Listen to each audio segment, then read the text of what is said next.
Hello, writers. Welcome to your writer's tool shed for this week.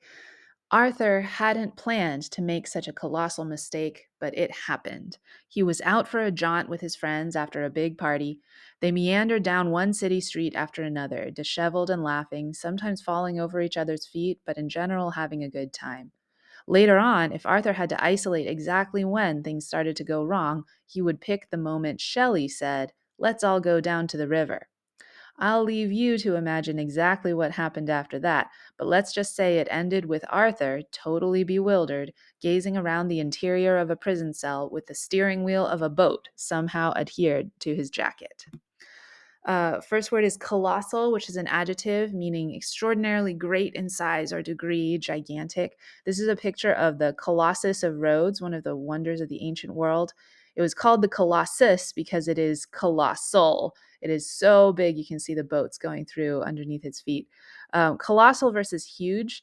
Huge is smaller than colossal. Colossal is even bigger than huge. So if you have big, bigger, biggest, big, huge, colossal. Jaunt, a noun, short journey taken for pleasure. You could go out driving in your car and somebody could say, "Oh, are you traveling anywhere?" And you would say, "No, I'm just out for a jaunt." Jaunt versus outing.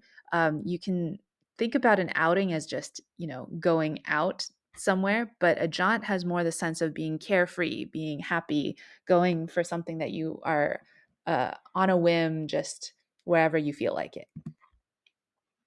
Meander is a verb to travel in and out, taking a winding curved route. This is a picture of a river meandering through the countryside, and this would be the type of shape that a person's path would take if they were meandering around somewhere, going this way and that way. You don't care if you're getting there the most straight, efficient way.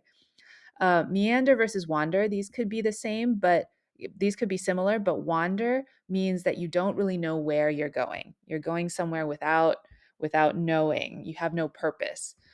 You could have a purpose if you're meandering. You're going to meander over to the library or you're going to meander over to school. But it just means if you're meandering, you're not taking the straightest route. You're going left and right, and you don't really care how long it takes you to get there. Disheveled is an adjective meaning hanging loosely or in disorder, unkempt. This duck's feathers are disheveled. Or is this a goose? Maybe this is a goose. This bird's feathers are disheveled because they're sticking out here and there and everywhere. Um, and a lot of the times, disheveled is talking about your hair or your clothes or your appearance. Like the sheets on your bed could be disheveled. Messy, on the other hand, is more generally applicable. So, like a desk could be messy because it has a lot of stuff on the middle of it, but you wouldn't call it disheveled because it just isn't related to your clothes or hair or that kind of thing. You could call a garage messy, you couldn't call it disheveled. Isolate, to set or place apart by itself. If you imagine these sheep all being in a herd together, to isolate would be to take one sheep, to bring it apart from the rest, and to put it over there where it's all alone. Last week, we learned designate, which means where you pick out something and kind of like you assign it a purpose. You're showing everything, hey, everyone, this is for this purpose. And it's similar to isolate because they're both kind of selecting one thing out of many, but designate is more focused on the role of that thing. And isolate is actually like removing it from all the others, putting it by itself. You could designate something without isolating it. Designate one sheep, but leave it in the middle of the herd. If you could isolate it, then you have to take it out. So, our example story one more time. Arthur hadn't planned to make such a colossal mistake, but it happened. He was out for a jaunt with his friends after a big party. They meandered down one city street after another, disheveled and laughing, sometimes falling over each other's feet, but in general having a good time.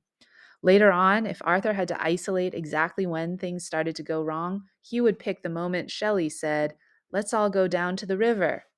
I'll leave you to imagine exactly what happened after that, but let's just say it ended with Arthur, totally bewildered, gazing around the interior of a prison cell with the steering wheel of a boat somehow adhered to his jacket.